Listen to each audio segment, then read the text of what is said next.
تو آپ نہیں آئیں گے؟ کشف کا سانس حلق میں اٹکنے لگا۔ ابھی تو میں بہت بزی ہوں کشف، پیشنٹس کا بہت رش ہے، بعد میں بات کرتے ہیں۔ دروازے سے باہر جھانکتے اسسٹنٹ کو دیکھ کر موہد نے کہتے ہوئے فون رکھ دیا۔ منصور دن نکلتے ہی پھر سے اس کی تلاش میں نکل پڑا۔ رات واپسی پر زرین نے اتنا ہنگامہ کیا تھا اور بار بار وہ ایک ہی بات کہہ رہی تھی کہ وہ انہیں یہاں اپنے ملک میں بے یار و مددگار چھوڑ کر کہیں غائب ہونے کا پلان بنا چکا ہے، تو کئی بار رات میں اس کا جی چاہا وہ زرین کے اس من گھڑت قیاس کو سچ بنا ڈالے، مگر ہر بار ایمان کی معصوم صورت اس کے قدموں کی زنجیر بن جاتی۔ وہ زرین پر ہزار بار لعنت بھیج کر واقعی کہیں روپوش ہو سکتا تھا، مگر ایمان، لوگ اپنی بیٹیوں کے لیے اچھے رشتے ڈھونڈنے کی فکر میں اپنے ملکوں کا رخ کرتے ہیں، تمہارے سر پر تو مجھے لگتا ہے اپنا کوئی رشتہ تلاش کرنے کا بھوت سوار ہے۔ آخری بات اس جھگڑے میں موجود جو زرین نے کہی، اس نے منصور کو بے اختیار ٹھٹکا دیا۔ بات تو سچ تھی، لیکن اس کی پہلی بات نے بھی اسے بہت کچھ سوچنے پر مجبور کر دیا تھا۔ اگر وہ جلد سے جلد ایمان کے لیے یہاں کوئی مناسب رشتہ دیکھ لے تو کتنا اچھا ہو جائے۔ رات بھر میں یہ دوسرا خیال تھا جس نے اس کی نیند کو بے چین کر دیا تھا، مگر اس بار وہ پہلے جیسی غلطی نہیں کرے گا۔ جو بھی ہوگا ایمان کی خوشی اور مرضی سے ہوگا، اس نے آخر یہی فیصلہ کر کے جسے سکون حاصل کیا۔ مگر یہ بھول بھلائیوں جیسی تنگ تنگ رش بھری گلیاں اس کی یادداشت کو بھی گڑبڑا رہی تھیں۔ وہ اس تلاش میں کسی کی بھی مدد لینا نہیں چاہتا تھا، لیکن آدھا دن گزر گیا اور اب وہ تھکنے لگا تھا۔ ایک رش والے ڈھابے پر بیٹھ کر اس نے گرما گرم نان کے ساتھ چنے اور سری پائی کا ڈٹ کے ناشتہ کیا۔ اس کے بعد باقی کا دن اسے بھوک نہ لگنے والی تھی۔ تو اب کیا کروں؟ چائے کے گرم گھونٹ بھرتا وہ سوچنے لگا۔ اس کا فون بجنے لگا۔ سونیا کی کال تھی اور وہ زرین اور ایمان کے ساتھ اسے آج لنچ پر مدعو کر رہی تھی۔ بھائی، میں نے آپ لوگوں کے لیے 2 بیڈ روم سیٹ کروا دیے ہیں، شادی کے باقی دن اب یہیں آ کر رہیں۔ اسے سونیا سے ایسے فراخ دلی کی آفر کی امید نہیں تھی۔ پتہ نہیں سونیا کے ترسے ہوئے لہجے میں کیا تھا کہ وہ مان گیا۔ سونیا، مجھے تم سے ایک ضروری بات بھی کرنی تھی، اگر وہ فون پر کرنے والی نہیں ہے، مگر جانے کیسے اس کے منہ سے پھسل گیا۔ کون سی بات؟ سونیا ٹھٹک گئی۔ میں اپنا گھر بیچنا چاہتا ہوں، اماں بابا والا۔ وہ لمحہ بھر کو رکا۔ اس کی بات سن کر لمحہ بھر کو گنگ تو سونیا بھی ہو گئی۔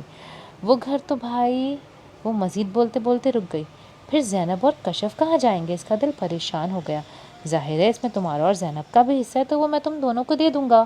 وہ شاید اس کی خاموشی کا مطلب سمجھ گیا۔ مجھے تو خیر ایسی کوئی خاص ضرورت نہیں ہے، وہ سرسری لہجے میں بولی۔ اچھا، مجھے تو نہیں لگتا تمہارا شوہر عاذر معاف کرتا خاصا دنیا دار سا حسابی کتابی بندہ ہے، کیا وہ تمہارا حصہ چھوڑ دے گا؟ وہ تنزن بولا۔ نہیں بھائی، وہ ایسے نہیں ہیں، وہ کمزور لہجے میں عاذر کا دفاع کرتے ہوئے بولی۔ نہ ہو ایسا تو بھی مجھے تمہارا شیئر نہیں رکھنا ہے اور تمہیں ہی دینا ہے، وہ اعتماد سے جتا کر بولا۔ بلکہ اسی لیے میں اپنے دوست کے ساتھ اس طرف آیا تھا۔ یہ علاقے تو اتنے بدل گئے ہیں، گلیاں، بازار، سڑکیں، کچھ بھی مجھے سمجھ نہیں آ رہا۔ میں گھر جا کر اس کی کنڈیشن چیک کرنا چاہتا ہوں۔ اندازاً کتنا اماؤنٹ مل سکتا ہے ہمیں یہ گھر بیچ کر؟ وہ بات بناتے ہوئے بظاہر سرسری لہجے میں بولا۔ کیا کوئی ایسی ضرورت آ پڑی ہے کہ آپ کو گھر بیچنا پڑ رہا ہے بھائی؟ سونیا اس کی فکر سے الجھ کر رہ گئی۔ ضرورتیں تو خیر کبھی ختم نہیں ہوتی، نہ بھی ہوں تو بھی کیا ہمیں اس کو مزید کھنڈر نہیں بنانا؟ وہ قطعی فیصلہ کر کے آیا تھا، گھر ضرور بیچنا ہے۔ ٹھیک ہے، آپ گھر آ جائیں، پھر بیٹھ کے بات کرتے ہیں۔ سونیا کو منصور کی باتوں سے عجیب سی گھبراہٹ ہونے لگی۔ اسے لگا وہ اسے شاید قائل نہیں کر پائے گی۔ اوکے، میں آ جاتا ہوں شام تک۔ تم مجھے گھر کا ایڈریس، کچھ نشانیاں وغیرہ تو بتاؤ، وہ فوراً بولا۔ شام نہیں بھائی، میں نے لنچ پہ آپ کی فیملی کو بلایا ہے، وہ دو ٹوک انداز میں بولی۔ تم خود ہی تو کہہ رہی ہو کہ ہمارے لیے رہائش کا ارینجمنٹ کر لیا، تو پھر مجھے ہوٹل سے چیک آؤٹ کرنے میں کچھ وقت تو لگے گا۔ دوپہر ہونے کو ہے، ہم شام تک ہی آ سکیں گے۔ ٹھیک ہے، جیسے آپ کو مناسب لگے۔ ایڈریس تم نے پھر نہیں بتایا مجھے، منصور اس کو ٹوک کر بولا۔ سونیا کا دل چاہا وہ منصور کو ایڈریس بتائے کہ وہ گھر اسے کبھی نہیں مل سکے، وہ ساری زندگی بھٹکتا رہے۔ وہ بے دلی سے اسے گھر کا راستہ سمجھانے لگی اور منصور پورے حواس مجتمع کر کے صرف سن رہا تھا۔ بے حد نفیس کام والا سلور اینڈ بلو کمبینیشن کا شرارہ سوٹ، میچنگ قیمتی جولری اور نازک سینڈل خریدنے کے والے کا اعلیٰ ذوق پتہ دے رہا تھا۔ کشف یکٹوک ان چیزوں کو دیکھتی جا رہی تھی جو اس کی ہونے والی سسرال سے ابھی کچھ دیر پہلے فرا آنٹی کے ذریعے بھیجی گئی تھیں۔ زینب تو خوشی سے نہال تھی۔ اللہ تیرا شکر، میری کشف کی قسمت کتنی خوبصورت ہے، ایسے قدردان، ایسے چاہنے والے لوگ ملے ہیں میری بیٹی کو۔ وہ بار بار کپڑے، جوتے، جولری اور میک اپ کو الٹ پلٹ کر دیکھتی۔ اور تمہیں پتہ ہے یہ سب کچھ مدثر نے خود چوز کیا ہے، صرف 2 گھنٹے میں اس نے یہ شاپنگ کی ہے۔ سوچو اس کا ذوق، اس کی پسند کیسی اعلیٰ ہے۔ سچی میرا دل تو خوش ہو گیا۔ وہ جذبات میں آ کر بار بار اسے اپنے ساتھ لپٹا رہی تھی، اور کشف تو جیسے بغیر حرکت کیے کسی بت کی طرح ایک ہی پہلو پر ساکت تھی۔ کل شام کو 4 بجے آنا ہے ان لوگوں نے فنکشن کے لیے، یہاں صحن میں ہی ارینجمنٹ کر لیتے ہیں۔ حیدر بھائی ہوتے تو وہ جذبات میں بولتی ایک دم سے چپ ہو کر رہ گئی۔ چلو اللہ کرنے والا ہے، ہم انہیں اپنی وجہ سے کیوں مشکل میں ڈالیں؟ وہ خود ہی گہرا سانس لے کر جواب دیتی چیزیں سمیٹنے لگی۔ کل تو آپ نے سونیا پھوپھو کے گھر شادی میں نہیں جانا؟ وہ بہت دیر بعد بولی۔ کل تو زینب ٹھٹکی۔ کل تو مہندی ہے، فنکشن پرسوں ہے، اور کچھ بھی ہو میری بیٹی کی خوشی سے بڑھ کر تو کچھ بھی نہیں ہے۔ زینب نے قطعی انداز میں سر جھٹکتے ہوئے بولا، گویا کوئی بھی طاقت اس کی منگنی ہونے سے نہیں روک سکتی تھی۔ بے بسی سے کشف کی آنکھوں میں آنسو آ گئے۔ زینب کپڑے ہینگ کر کے الماری میں لٹکا رہی تھی۔ بلکہ اچھا یاد کروایا تم نے، میں نے سونیا کو تو بتایا ہی نہیں۔ اگر اس کے پاس ٹائم نکلے تو کل تھوڑی دیر کے لیے وہ بھی آ جائے، وہ خود کلامی کرتے ہوئے کہہ رہی تھی۔ کشف کے آنسو ٹپ ٹپ گرنے لگے۔ بلکہ تم بھی اپنی جس فرینڈ کو بلانا چاہو تو اسے فون پر انوائٹ کر لو، ظاہر ہے ٹائم اتنا کم ہے، زیادہ لوگوں کو تو بلایا بھی نہیں جا سکتا۔ وہ ایک ایک چیز بڑی احتیاط اور پیار سے الماری میں رکھ رہی تھی۔ اور دیکھو میرے اللہ کی شان، میری کشف کی ایک ایک خوشی پوری ہونے جا رہی ہے۔ مدثر کا گھر تو اتنا خوبصورت، اتنا ماڈرن سٹائل کا ہے اور اتنا شاندار، گاڑی بنگلہ، 2 گاڑیاں ہیں۔ میری بچی کی ہر خواہش پوری کر دی اللہ نے، بڑی نصیبوں والی ہے میری کشف۔ وہ مڑ کر کشف کو دونوں کندھوں سے پکڑ کر پیار کرنے لگی اور بے ساختہ چونک گئی۔ تم رو رہی ہو کشف؟ میرے بچے کیا ہوا؟ وہ بے تحاشا گھبرا گئی۔ آپ اپنی خوشیوں کی پرواہ کریں، بس میرے آنسوؤں کی کسے فکر ہے؟ وہ جیسے پھٹ کر بولی اور اس کے بازو جھٹک کر روتی ہوئی باہر چلی گئی۔ زینب کو پورے جسم سے جیسے جان نکلتی محسوس ہوئی۔ وہ پیچھے کی طرف گرتی ہوئی بیٹھتی چلی گئی۔ وہ جتنا پیچھے اسٹیل کی دیوار کے ساتھ لگتی، کونے میں کھسکتی پیچھے سے رکھتی جا رہی تھی، وہ اتنا اس کے قریب اور قریب ہوتا جا رہا تھا۔ خوف سے اس کا دل بیٹھا جا رہا تھا، ڈر سے کپ کپاتی لرزتی ٹانگیں اس کی ذہنی کیفیت کو ظاہر کرتی شکاری کو اور بھی دلیر بناتی جا رہی تھی۔ اور پھر دیوار کے ساتھ چپکنے اور کونے میں مزید سمٹنے کی گنجائش ختم ہو گئی۔ اس سے شکاری کی آسانی شروع ہو گئی۔ اس کے غلیظ ہاتھ اب کمر پہ تھے ایمان کی اور گھیرا ڈال رہے تھے، اس کی گردن اور شانوں کے گرد حصار کرتے جا رہے تھے۔ خوف سے اس کی زبان، اس کے حواس سب ساتھ چھوڑتے جا رہے تھے۔ وہ چیخنا چاہتی تھی، شور مچانا چاہتی تھی، مگر شاید اس کے حلق میں آواز دم توڑ چکی تھی، مر چکی تھی۔ لفٹ میں موجود اس شکاری کے لیے وہ ایک آسان ہدف بن گئی تھی۔ وہ بار بار بٹن دباتا، لفٹ کو مسلسل مصروف رکھے ہوئے تھا، کسی بھی فلور پر رکنے یا کسی بھی شخص کے مزید سوار ہونے کے امکان کو معدوم کرتا۔ وہ اب اسے جھنجھوڑنا شروع کر چکا تھا۔ جب ایک جھٹکے سے لفٹ رک گئی، لمحہ بھر کے جھماکے کے بعد کسی غیر مرئی طاقت نے لفٹ کا دروازہ بند کر کے ایک جھٹکے سے کھول ڈالا، اور جانے کیسے ایمان میں اتنی طاقت آ گئی کہ وہ اس ذلیل شخص کو پوری طاقت سے دھکا دے کر دیوار کے ساتھ مارتی اندھا دھند باہر بھاگتی چلی گئی۔ وہ کون سے فلور کے کون سے کوریڈور میں تھی، اسے کچھ خبر نہیں تھی، وہ بس اندھا دھند بھاگ رہی تھی۔ زرین کی حالت دیکھ کر لمحہ بھر کو منصور کے ہاتھ پاؤں پھول گئے۔ ابھی جب زرین نے بہت بری حالت میں اسے کال کرتے ہوئے بتایا تھا اور بلایا تھا تو وہ سمجھا وہ جان بوجھ کر محض اسے بلانے کے لیے ڈرامہ کر رہی ہے۔ اس نے آنے سے انکار کر دیا۔ اسے زینب سے ملنے جانا تھا ہر حال میں، لیکن جانے کون سی رکاوٹ تھی جو راستے سے ہٹ ہی نہیں رہی تھی۔ زینب کی فون کال، جس میں اس کی ڈوبتی کانپتی آواز نے منصور کو پریشان کر دیا، وہ الٹے قدموں بھاگا چلا آیا۔ زرین کو بہت مہینوں بعد اس طرح کا دورہ پڑا تھا۔ اس پر جان کنی کی کیفیت طاری تھی، اس کے ہاتھ پاؤں مڑے ہوئے تھے اور آنکھیں ابل کو باہر آ گئی تھیں۔ اس کا چہرہ کچھ اس طرح سے ایک طرف کو اکڑ کر مڑ گیا تھا کہ منصور کے لاکھ زور لگانے پر بھی سیدھا نہیں ہو پا رہا تھا۔ اس نے بمشکل اس کے سامان میں سے فوری ریلیف والی دوا نکال کر زبردستی زرین کے منہ میں ڈالی۔ اس کے ہاتھ پاؤں سہلاتے وہ اسے بار بار تسلیاں دلاسے دیتا، اپنی موجودگی کی یقین دہانی کرواتا، یکسر بھول گیا کہ وہ اس عورت سے کتنی نفرت کرتا ہے اور اسے چھوڑ کر جانے کا فیصلہ کر چکا ہے۔ ایما، ایما کہاں ہو تم؟ زرین کے ہاتھ پاؤں سہلاتا خیال آنے پر وہ اونچی آواز میں بولا۔ شاید وہ دوسرے بیڈ روم میں تھی، اس کا دروازہ کھلا ہوا تھا۔ جواب میں مکمل خاموشی آئی۔ ایمان، سن نہیں رہی تم؟ کہاں بے ہوش پڑی ہو؟ آ کر اپنی ماما کی حالت دیکھو، تم خیال نہیں رکھ سکتی؟ اب کہ وہ غصے میں اونچا اونچا بول رہا تھا۔ گمبھیر خاموشی پر اسے کچھ غلط ہونے کا احساس ہوا۔ وہ زرین کے ہاتھ چھوڑ کر لپک کر دوسرے کمرے میں گیا جو خالی تھا۔ وہ ٹھٹک کر انہی قدموں واپس آ گیا۔ ایمان! اس نے باتھ روم کے پاس جا کر سہمی ہوئی آواز دی، جہاں پھر خاموشی تھی۔ اس نے ذرا سا ہلکا ہاتھ لگا کر واش روم کا دروازہ دھکیلا، اندر کوئی نہیں تھا۔ ایمان، ایما! وہ دونوں کمرے ان کے واش رومز میں اب پاگلوں کی طرح دیکھ رہا تھا، وہ کہیں بھی نہیں تھی۔ زرین، زرین، ایما کہاں ہے؟ وہ تمہیں کچھ بتا کر وہ اب نیم بے ہوش زرین کو جھنجھوڑ رہا تھا۔ وہ مندی مندی آنکھوں سے دیکھتی پھر غافل سی ہو گئی۔ منصور نے پریشان ہو کر فون اٹھا کر ایمان کا نمبر ملایا۔ ایمان کا فون اس کے بستر پر تکیے کے پاس پڑا بج رہا تھا اور منصور کا دل جیسے بند ہونے کو تھا۔ وہ اپنے فون بھی وہیں چھوڑ گئی تو کہاں گئی؟ وہ حقیقتاً پریشان ہو چکا تھا۔ اس نے زرین کو دیکھا، وہ شاید دوا کے زیر اثر سو چکی تھی۔ یا اللہ، اب کیا ہونے کو رہ گیا؟ کیا میری زندگی میں کبھی سکون نہیں آ سکتا؟ وہ عاجز آ گیا۔ کمرہ لاک کرتا ایمان کو ڈھونڈنے وہ باہر نکل گیا۔ بلال، آنکھیں کھولو بلال میرے بیٹے۔ وہ نیم بے ہوش تھا اور حیدر اس پر جھکا اسے اٹھانے کی کوشش کر رہا تھا۔ اس کا پورا ماتھا، پورا جسم بخار میں پھونک رہا تھا۔ اس نے باپ کے پکارنے پر بمشکل آنکھیں کھولی اور پھر بند کر دیں۔ بلال بیٹا اٹھو، چلو میں تمہیں ڈاکٹر کے پاس لے چلوں، اٹھو۔ وہ پریشان سے اسے اٹھانے لگے۔ ابھی کچھ دیر پہلے آفس سے آ کر انہوں نے اسے اندھیرے کمرے میں اکیلے پڑے دیکھا تو یہی سمجھے کہ وہ سویا ہوا ہے، مگر کافی دیر گزرنے پر بھی جب وہ اٹھ کر باہر نہیں آیا تو انہیں تشویش سی ہوئی۔ کشف مت کرو میرے ساتھ ایسا، میرا یقین کرو۔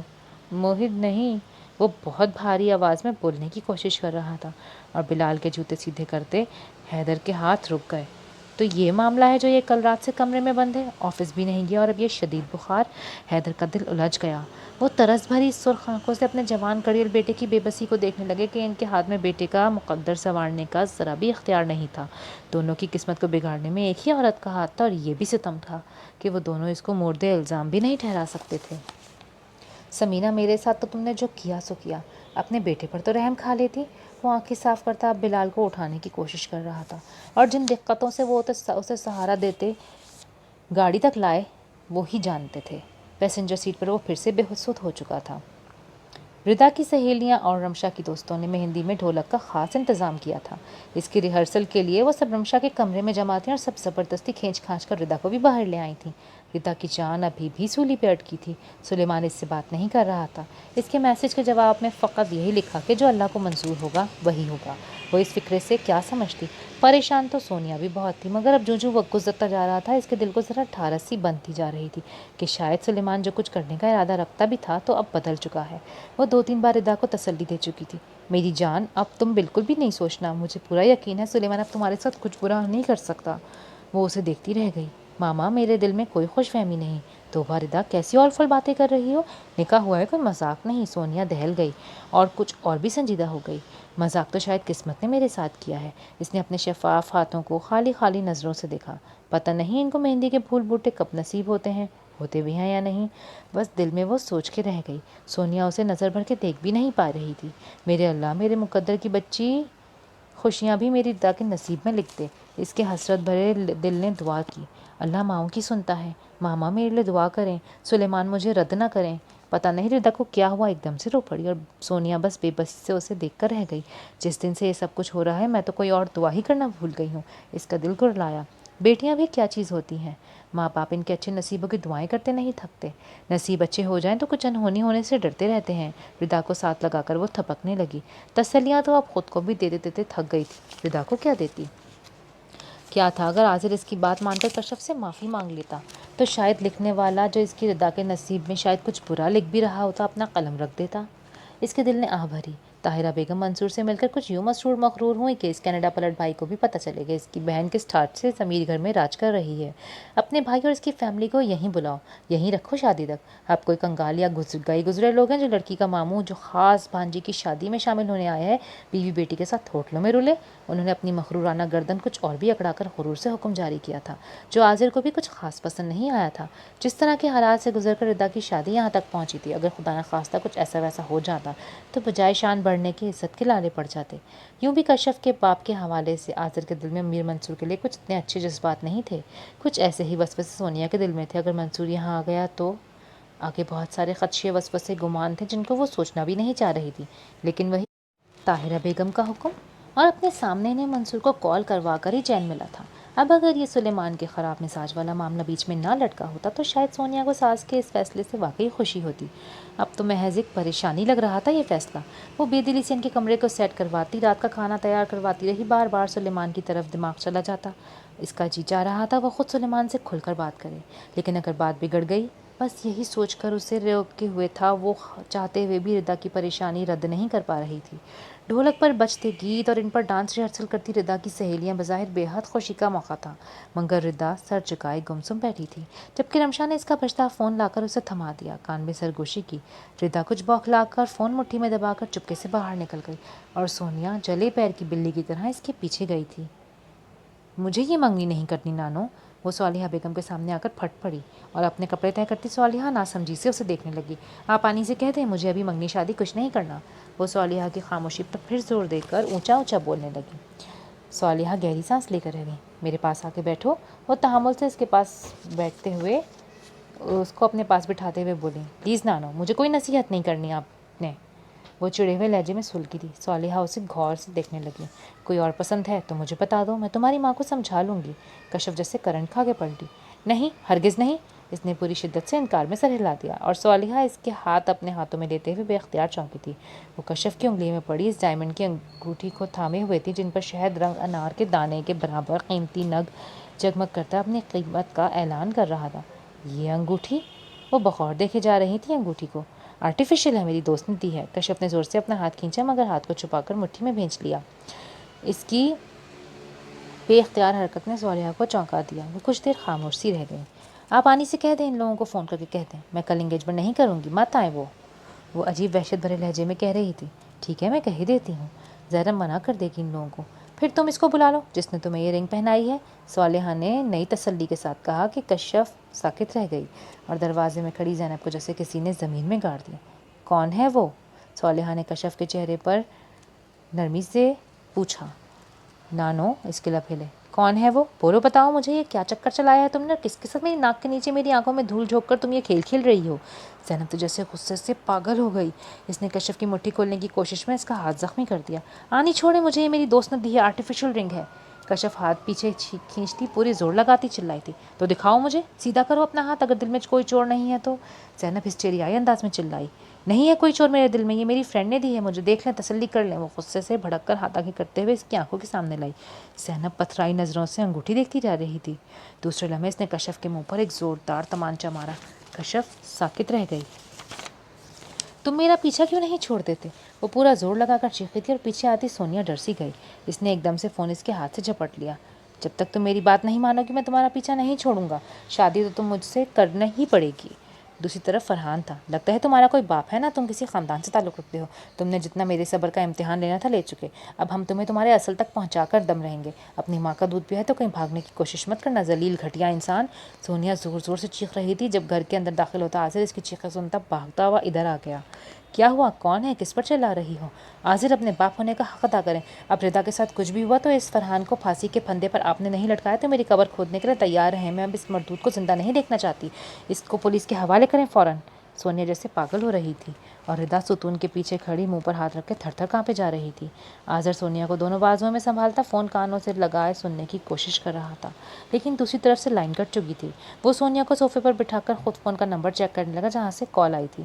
ٹھیک کہہ رہی ہو تم، مجھے پہلے قدم اٹھا لینا چاہیے تھا یہ والا۔ وہ بڑبڑاتے ہوئے کوئی اور نمبر ملانے لگا۔ سونیا گہرے گہرے سانس لے رہی تھی، اسے کچھ بھی اچھا ہوتا نظر نہیں آ رہا تھا۔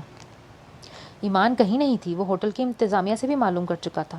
اب ہوٹل کے کیمروں کا ریکارڈ دیکھتے ہوئے جو تکلیف دہ منظر اس نے دیکھا، اس کے پیروں کے نیچے سے زمین نکل گئی۔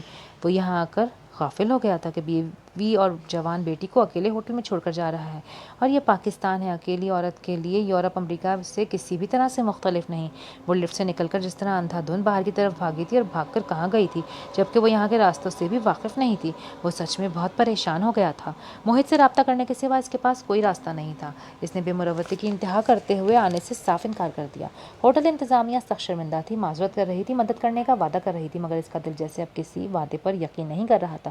پولیس کی مدد لے لیتے ہیں، اسسٹنٹ مینیجر اس کی حالت دیکھ کر نرمی سے بولا، اور منصور کو پتہ تھا وقت اس کے پیچھے بھلے کتنا ہی کیوں نہ بدل گیا ہو، یہاں کی پولیس کے لیے نہیں بدلا۔ ایمان کا معاملہ پولیس میں دینے کا مطلب تھا، اسے اچھی طرح معلوم تھا کہ کیا ہوگا۔